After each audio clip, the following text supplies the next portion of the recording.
DRH podcast. Back again in your living room or your ear canal, wherever you want us, we'll be there. No, not everywhere. Don't ever say everywhere or anywhere, because you know there are some fucked up people out there. I'm just leaving the options open. Fine, you go down the icky road. Much like the ear canals. I guess there's a fetish for that as well. Well, But that's not why we're here. no, Nope. I guess not. This is the Dead Red Herring podcast. So it is, as it seems. We're returning to another discussion about tabletop role-playing games. At least that's the idea. Yeah. Because you never know where we'll go with insane ramblings and weird segues. Well, it's like tabletop role plays, asterisk ramblings, or tangents, so you never know what you're gonna get. You know, it's like, it's the party just never doing what they're supposed to do. Yeah. You send in the obvious hook, and they're like, we didn't get it. Was that a hook?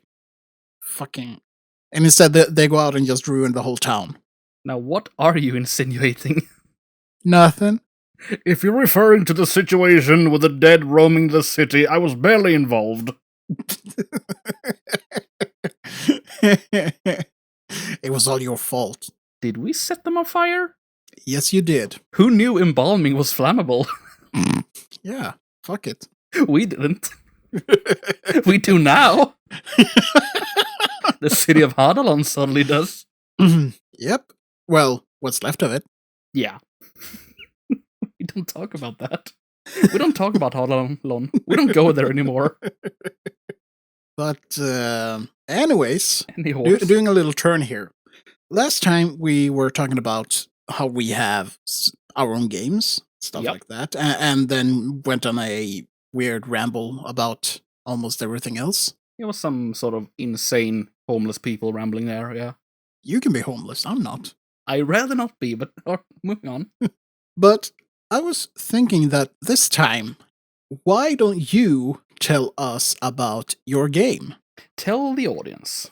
Yes. Yes. Tell all the children. Tell the children. And the other ones. The children and the older ones. The children of all ages. Anyway, yes. Wait, and the old ones? Yes. Oh, no. Let's tell the old ones. Hey, Cthulhu! Guess what? Brain melt.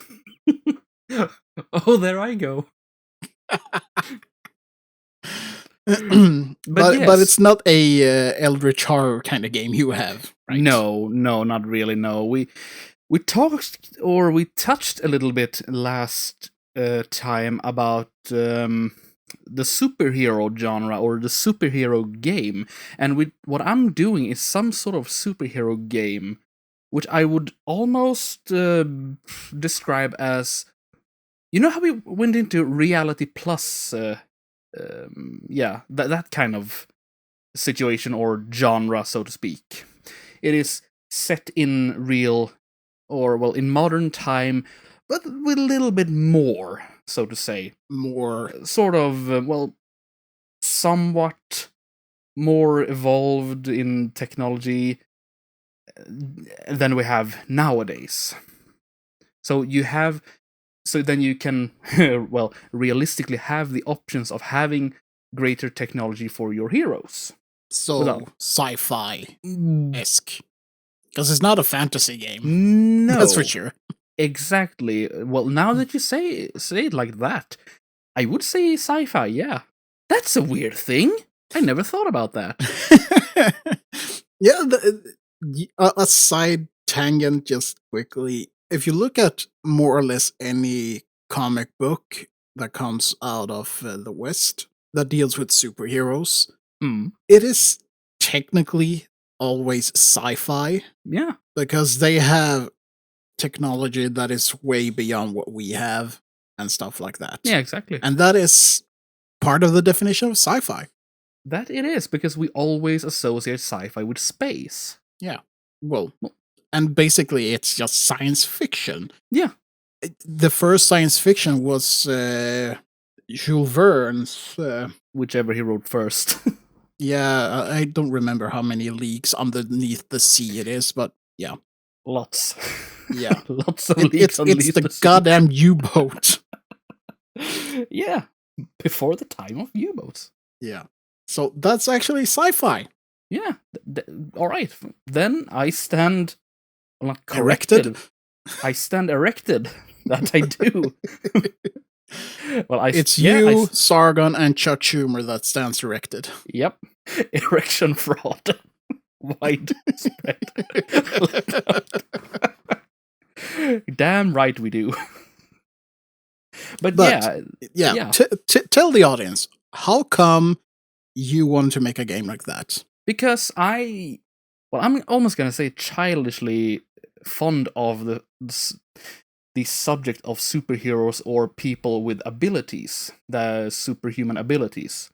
So, and since the uprise in the olden days comics and nowadays movie based. No wait, the other way around.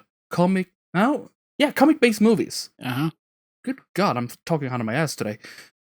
Don't you always? Yeah, funny guy. But yeah, I sort of wanted to do my own little spin, but my own little creative adventure or my own little creative epic with that kind of genre, because it is, it's very diverse in what you can do with characters, games in all with that kind of, with that kind of genre. So I really, really was fond of it, and then it got me thinking, okay, where would this set place? I mean, we could, since it is, a modern-day sci-fi, let's just call it that then. Mm-hmm. A modern-day super ability sci-fi. There you have it. Trademarked. No, wait. So I'm thinking, are you making it... I know we've been talking about it before, but when you started creating this, was it meant to be a specific sort of game, or was there any... Well, I am, as a famous, as a famous someone once said, I have a dream that one day I will be able to create a game that is, it's a free roaming superhero game. So I have that in mind, and then I want the freedom to create whatever character, whatever ability you want. So then, both you and I got talking about that, and we sort of came to the agreement that it would really fit as a role-playing game, at least to test the system. Mm-hmm. So then, because you want to make it as a computer game. Yes, and now among making a computer game, I am very open, and I am very, very on to make it as a playable tabletop as well, because the formula works. Mm-hmm. It just works. That's never a good sign. Yeah. And the reason why, when we were discussing it, that I said you should try and make it as a tabletop first is, on one hand, it's easier to test it out, see what works, what doesn't work, find a balance and stuff like that. Yeah. And also, the way I see it is that if you want to have this total freedom that you're talking about, you'll never have that freedom in a computer form, electronic form. Not at least in the same capacity as you have it in a tabletop role-playing game. Because, no, of course. And in that sense, you truly have the total freedom to do whatever you actually want to do. Yeah. As long as your GM okays it. How liberal your GM is, yeah. Mm-hmm. While if you're doing it in a electronic form, there will always be limitations to what can be done within the program. Yeah, exactly. And there I'm sort of more in the freedom that you can just run around and just wield your power like a big pink rubber dildo and just squash people. That kind of freedom. Well, I'm kind of concerned right now. Not as much as I am, but moving on. But yeah, you have that sort of freedom in tabletop, but then you have the narrative freedom in the tabletop, and well, you have more of playing around freedom in computer form, I would argue. How so?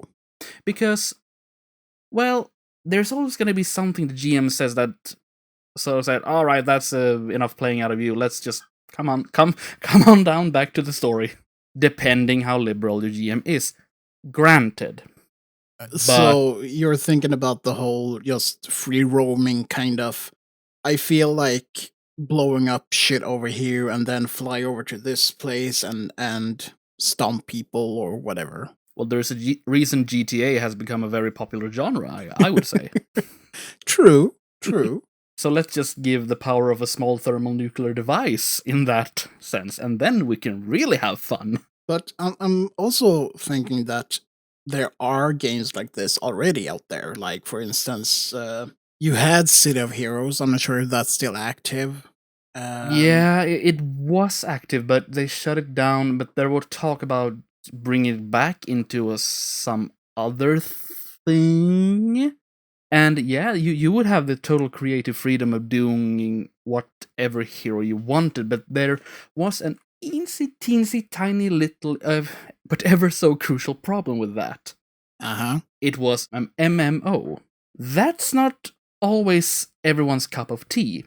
True. Certainly not mine. True. So I really want to give the single player freedom with the option of co-op and all that with this kind of genre. So either you have these games with the total creative freedom that is, well, they're forcing your hand into playing with others, and as we all know from kindergarten, that's not always fun. Come on, let's play with others. No! Well, it depends on if you went to kindergarten or not, I guess. Cultured swine. Oh, anyways. Don't you know that a lot of people aren't as privileged as you? Going to kindergarten? Know it, and I do look down on people, and I do feel superior over them. I feel superior because I went to kindergarten. That's a whole new level of superiority, I'd say. Once again, I think we're strolling away from the subject. Oh boy. A tad. Yeah. But yeah, if we go for the perspective of the tabletop. Yeah, because that, as we said, is the most, well, narratively freedom. Gives you the most freedom in the form of narrative and things to, well, do and interact with, so to speak. At least. I would say that overall, the tabletop is better for freedom. Yeah. Okay, yeah, I see your point, but then yeah, you kind of need a GM and people to play with. Well, you need at least a GM. Yeah, that's. Yeah. Otherwise, I guess it's these. What are they called? Solo adventure kind of flip book things. Oh yeah, choose your own adventure thing. Yes, exactly. It'll be something like that. Yeah. Where you get all the anime girls in the end. Hooray! Or something. Hooray or whatever. Yeah. But taking a look at the world or the system, the setting, whatever we should call it. Yeah.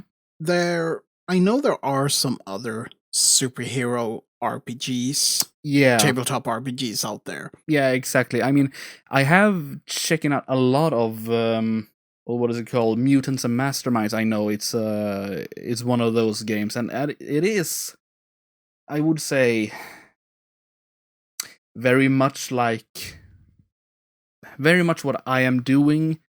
I'm not saying a shameless ripoff because I had no idea it existed until I was halfway of creating the damn thing. And I checked it out and I was like, "Are you fucking kidding me?" So, well, at this point, knowing there are other games like that, why do you still feel the need, or rather, let me rephrase it? What is it that you want to have that isn't already available? Well, I would say it is I can really say for sure that the others are that you're giving the total freedom of creating whatever kind of character you want.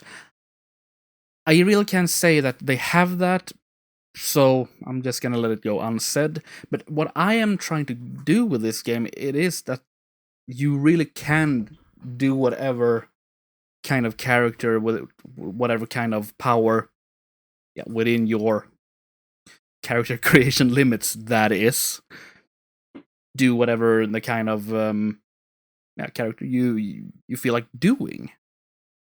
That you can have a class that fits into yours, and like I said, I am very sure that the other games have that kind of thing also. So I really can't say for sure. I really should have done a lot of research on this, but we're across that bridge now, I guess. Yeah.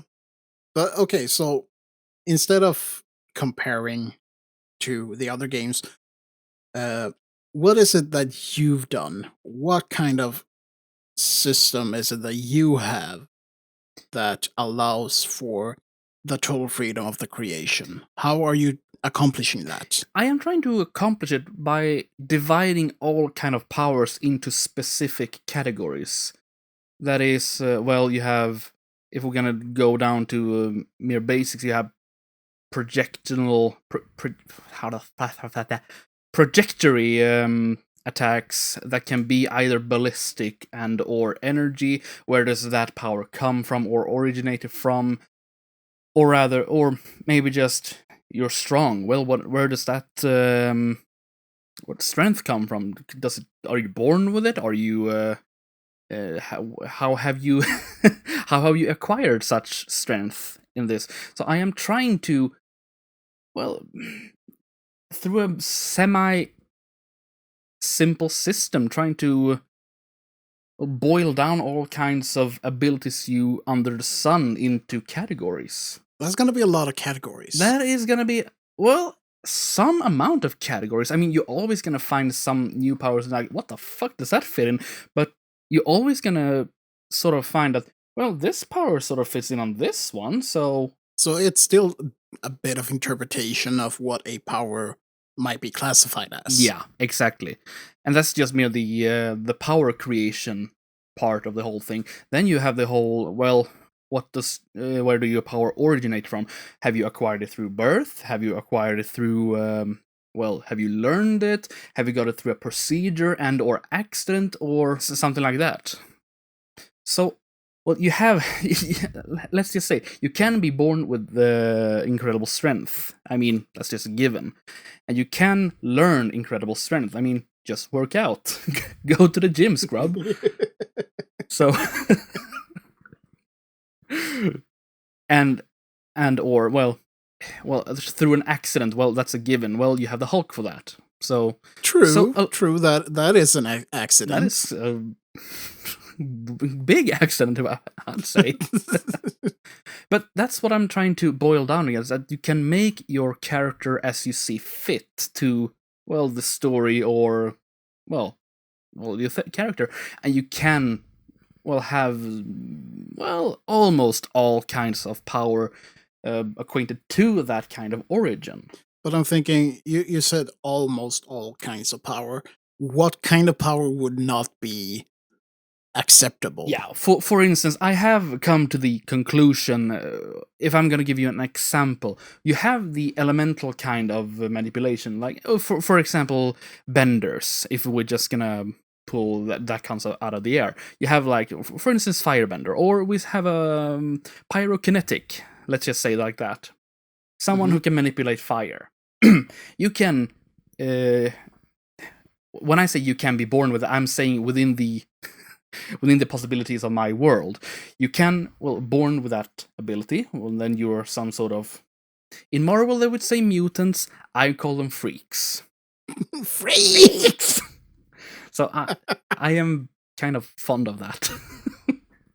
Fond of that classification. You're fond of calling people freaks. I am very fond of calling people freaks, because they didn't go to kindergarten like I did.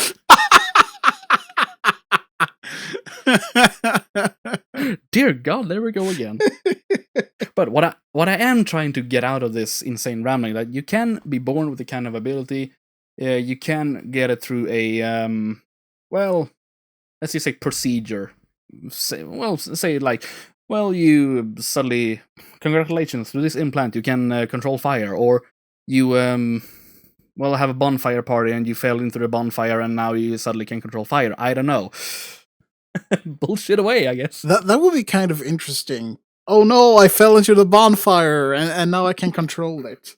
Because the bonfire was placed on an Indian burial ground. Or someone had dumped a whole lot of radioactive material, like we talked about last time. If gamma radiation worked the way it does in comics or whatever. Exactly, and I mean that kind of bullshit. Yeah. So I guess some of these things are gonna be a very much tongue-in-cheek, like, yeah, we know that radiation might not be able to do this, or cosmic radiation might not be able to do this, but just roll with it for the sake of fun. So it's the suspension of disbelief, as we've been talking about. And as we know, the superhero genre is going to be there's going to be a lot of suspension of disbelief before we're done. Yeah. But what I mean, you kind of hinge upon the suspension of disbelief for it to work at all. Yeah, exactly. So, but that brings me to the almost all kinds of power, but then it got me thinking of, well, how can I incorporate that I can learn to control fire? How do we do that? Well, as they both do in DC, in Marvel, in very much other superhero genres, we'll incorporate magic, of course, and then we have some sort of magic system, and I know that's gonna be like, holy fuck, you bring in magic on top of this? Are you insane? Well, and at the same time, it's nothing new, because as you said, you have it in DC, you got it in Marvel. Yeah. You got it in I mean, it's part of the genre. Exactly. Honestly. Funny enough, when talking about superheroes, or at least comic book heroes, one of the earliest, quote-unquote, superhero was Mandrake the Magician. That's right. That used magic. Yeah. Sure, it could be argued whether or not it was actually just illusionism, but when you read the comic, you get a sense of it to be this supernatural kind of magic, and not just parlor tricks. It's magic until the contrary is proved. Until proven contrary. Yeah, sort of. So, I don't see a problem with magic being added. At least when it's a superhero genre. If you were going for a sci-fi, at that point, I guess we could have some objections to it. But then we're gonna have a problem, yeah. You've gone too far, man. Yeah. But I mean, also, looking in certain sci-fis, you have people with psychic abilities that go into the more or less supernatural. Yeah. Because you have people that they might be psychic or have telekinesis, pyrokinesis, whatever. A mental ability. Yeah, but exactly. The genre by itself is still sci-fi. Yeah. Even though you have this element that is clearly not really scientific. It's very mystical. Yes. But I mean, you could always bullshit something about cosmic rays or magnetic fields or... Everything has a natural explanation. Midichlorians. Midi-fucking-chlorians, yeah. Everything has a perfectly natural explanation, no matter how contrived it is. It's bullshit. That's right. But it's my kind of bullshit. But yeah, from just the basics of it, it's really a sort of game that I would enjoy playing. Oh, that good. you have the freedom to create your own kind of hero and shape it, form it after more or less any sort of idea you have. Yeah. Which is why I really like helping you to expand upon the game and such. Yeah, it is, yeah. It's opening up to a lot of, how do you say? A lot of possibilities. And hilarity. And don't forget hilarity. Don't forget hilarity. I will never forget the hilarity. Also, you've approached this, I have to say, with a lot of tongue-in-cheek. Yeah. Like, for instance, how certain government agencies have been formed. Yeah. Just talking about your freaks, Mhm. how they formed groupings, and some of your bad guys, so to say, they are really Out there. They're more of a parody than anything else, in my opinion. Yeah, and I am under the firm opinion that you really need to go into something with the heel kick, so to say. Take it with a heel kick. I don't know the equivalent of that. Yeah, that's a Swedish expression. It doesn't really translate that well. Now it's an English one. You're welcome. Basically, what it means is not taking it too serious. Exactly. Yeah, just sort of go with it. Yeah. Kind of. Yeah, exactly. I mean, I do have certain elements that can be kind of serious, and, well, when it needs to be serious, it can be serious. I mean, it's all what you make of it, really. But a lot of it I do with the sort of, yeah, like we said, tongue-in-cheek, because there's a lot of things that, well, a lot of things are good ideas for what I'm trying to do, but a lot of things are more or less parodies of, like you said, parody of already existing things or tropes that exist or bad guys that exist. And I do try to get it all into one neat little package, because if you really want, let's say, for example, villains. Like, if you really want to have the kind of dark, brooding villain that is, yeah, he is more black than black coffee, so to say, and he's more serious than tax returns, so... I never seen tax returns being serious, but okay. It's a weird analogy, but I'm trying to do my best of it. And then, on the other hand, you have that kind of villain that is, well, for instance, you can have that kind of villain that is more like, I'll get you next week, and then just laughs away. The classical sort of mustache twirling. Yeah, exactly. And you have, like, I am Captain Doomsday, and I am here to defeat you, or something like that. And all this can really be flipped onto the heroes as well, because then you can really have the kind of heroes, well, the dark brooding hero, that the edgelord, so to say. And then you really can have the not Batman, the totally not Batman, whatever you're trying to say, the flying mammal man. Doesn't really ring that well. The flying mammal. Flying mammal man. Well, it sort of rings well, doesn't it? No. Good God, no.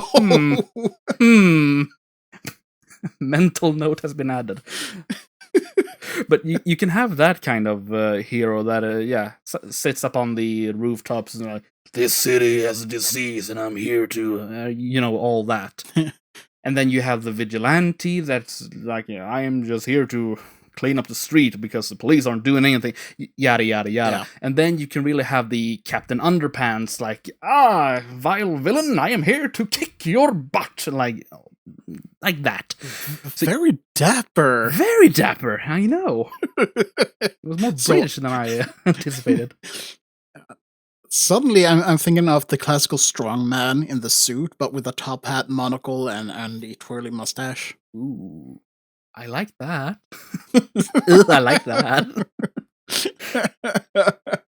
This is the fun thing sitting here. Underpants. What the fuck? This is the fun thing that really sitting and talk about this, because I really get like, what if you did like this? Yeah. My brain is like, that's not a bad idea. But looking at all this, on a technical standpoint, I'm thinking of the system by itself. We've been working together on having a system unique for your game. Yeah, it's hard as nails. With rule sets and stuff like this. Yeah. But have you ever considered just, instead of creating your own system like that, have you considered just making your game as a setting that can be applied on a already existing system? Yeah.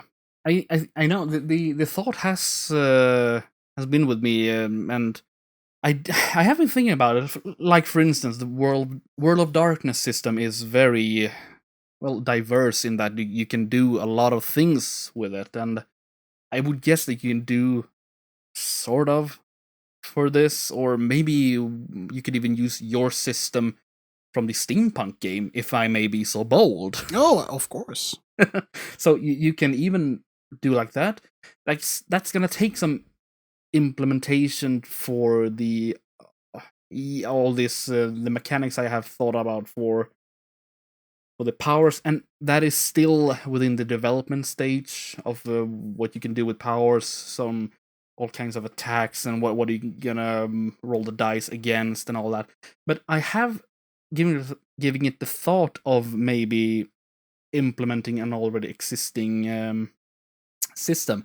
But then I thought, I do really want to do something unique to this game, because it would be really gonna sound very high and mighty and up there, and like, I really want to make us make a impact with the unique system to a unique setting, so to say. And mostly because I think it's more fun, because then you have like, okay, you're gonna roll this to that and this to that, trying to make it more streamlined and trying to implement something, so to say.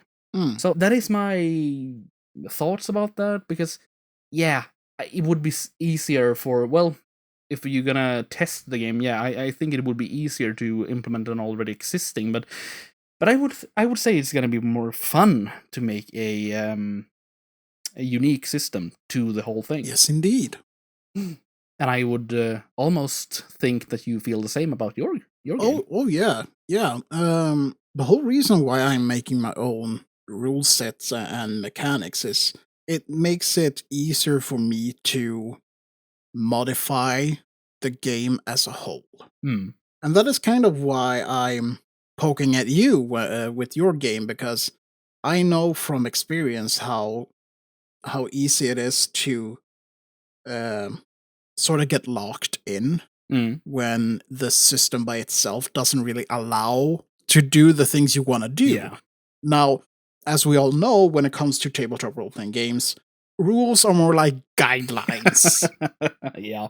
You don't really need to follow them. I mean, yeah. But they're kind of a good way to make sure that everyone is on the same terms and how things work. Yeah, exactly. I think you said this wasn't a long time ago, but you said about the Dungeons and Dragons system that it is very restrictive. In my opinion, it is. Care to elaborate? Well, for one, I find it limiting in the way it's supposed to be run, because in its basics, I'm not sure about 5th ed or 4th ed, but I know that from the get-go, it was actually just flavor to figures, to run battles with figures. And it turned into the dungeon crawl, and you were still supposed to use figures for the battles.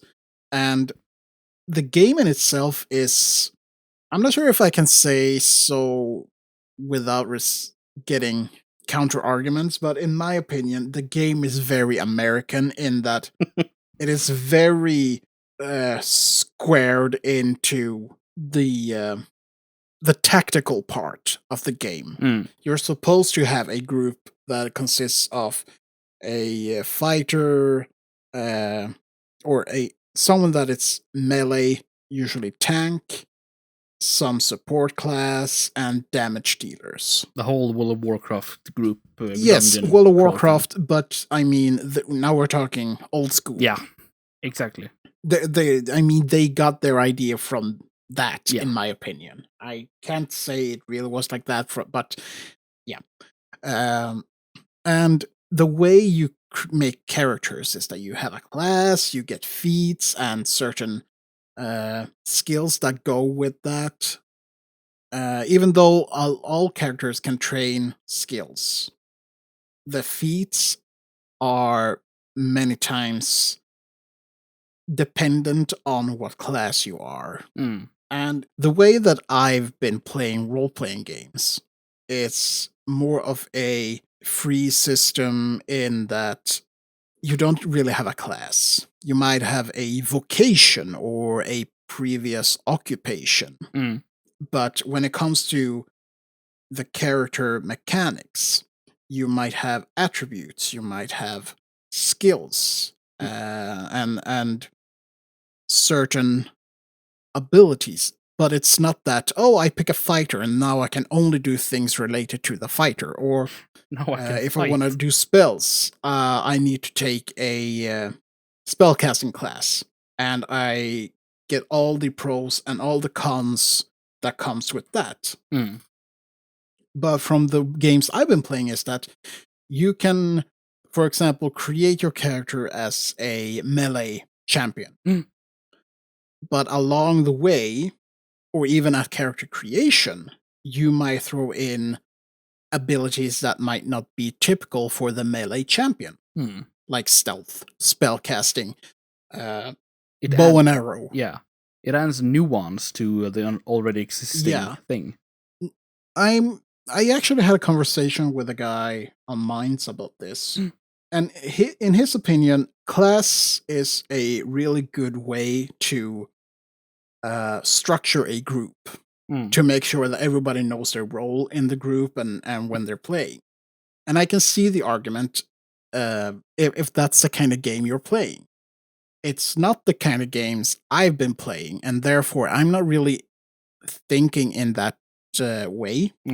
That, oh, you're going into a dungeon. Okay, you need someone to soak the damage while you have someone else dealing it, and then you have someone to support you. Someone who heals us. So it's just, when it comes down to it, it's just in the way you're playing the game. But what makes the Dungeons and Dragons system so restrictive, in my opinion, especially is the experience point system. That you're required to gain this and that amount of experience before you can improve your character. In the games I've been playing, you still need to, for example, complete a session before you get points to spend to improve your character. But at the same time, if you perform actions within the game, you might still improve your character during the session, depending on the game master and the how the game as a whole is going and stuff like this. Yeah. Or just that you get a lot more points at the end of the session and so and so. But what is good with a, so to say, point-based system instead of an experience point system is that once you get the points, you can put them wherever you want to, however you want to, instead of in Dungeons and Dragons, you level up, and then you gotta take a look. Okay, what level am I? What am I gaining for this level? What may I do to improve? Or what am I allowed to improve with this level? So, again, it's down to your preference in game, but I prefer a freer system. Yeah. Yeah, I totally agree on that. And I do think that is why I have drawn some inspiration from the way that you have made your role-playing games, and I have sort of grown attached to that whole thing that you are free to do as you please with the kind of perks and all that you choose, so that you are free to do very nuanced kind of characters, and you can make a group of characters that is, well, that it could be diverse, but it could also be 4 people playing super strength and just, well, it's clobbering time. Yeah, and if that's the case, let's see how you manage the situations that I, as a GM, throw at you. Yeah. It doesn't mean that I need to... Enters the sadistic GM. It doesn't mean that I have to go all evil and like, haha, you don't have a healer, fuck you! Guess that would be cruel. And it's sort of the dynamic between the GM and the group of players. Yeah. To find that balance of what kind of play style do they have? What kind of expectations do you have as a GM? What can you together do to make this a fun experience? Yeah. That is kind of why I'm not really worried about things like power gaming as such. Because, sure, there will always be people that prefer to go the min-max or power game kind of route. Yeah. But as much as they might like to play like that, it is also down to the GM to approve of that kind of style of gaming. Yeah, of course. So I mean, min-max could be a recipe for really fun situations, really. Absolutely. It depends on the kind of game you want to play.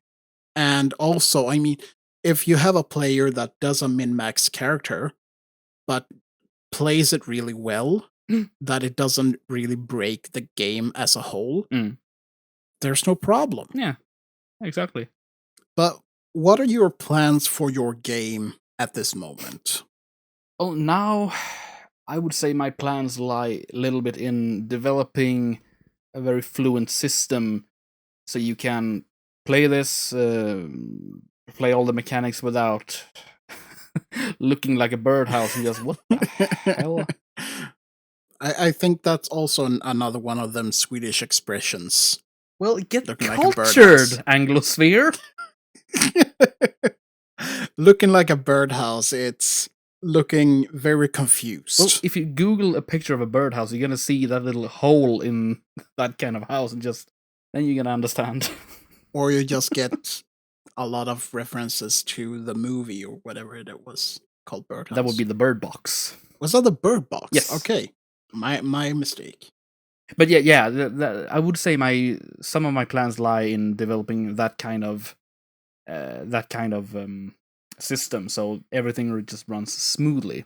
And I also see if I can develop integration of all things, all the sources of powers and all that into the existing world, and also that maybe develop said world. And I haven't really got into the whole world of it. Well, not in this episode. I think I have touched upon it in earlier episodes, but yeah, everything. Yeah, it does sort of lies in developing existing things and trying to make everything not seem out of place and or contrived, so to say. So yeah, I would say for step 1, just that. Step 2. Step 3. Profit. Right. I do looking forward to the step 3 part. Yeah, I can see. But I mean, there's a lot of things we could keep going over. I mean, a project like this is really big. Yeah, I mean, it's really extensive, and like I said, there are some things we haven't really touched upon, not in this season, if you want to call it that. Well, for instance, both of our actual physical worlds and how we have gone our way to create them, but that's going to be something we touch upon a little later. Yeah, I think we could actually make a episode dedicated to world building. Yeah, like that. And then we can talk about, like I said, our world, how we have gone away to world building. If it's if our preference are soft or hard world building, but yeah, all that in later episodes. Yes. So, with that said, do you have any final words? My ancestors are smiling at me, Imperials. Can you say the same? I get it. Okay. Well, it's, as always, been fun. It has. It has. Not too many sidetracks this time, which is good. Yeah, it's exactly. an improvement. It is an improvement. I mean, May have something next time. Next time we promise no such improvements. So with that, if people find this interesting, please let us know. You can always send us an email at dead.red.herring@gmail.com. Yeah. Or you can find us on Minds. Just search for Dead Red Herring. Should find us there. And you can tell us what you think about all this. If you think that a superhero game is a good thing, or you'd like to know more, or, whatever. If you have any suggestions, even. Yeah. Nothing about if it's a bad idea. It would be fun to hear what you think. But with that said, thank you for listening, and until next time, yeah, have a good one. Adieu.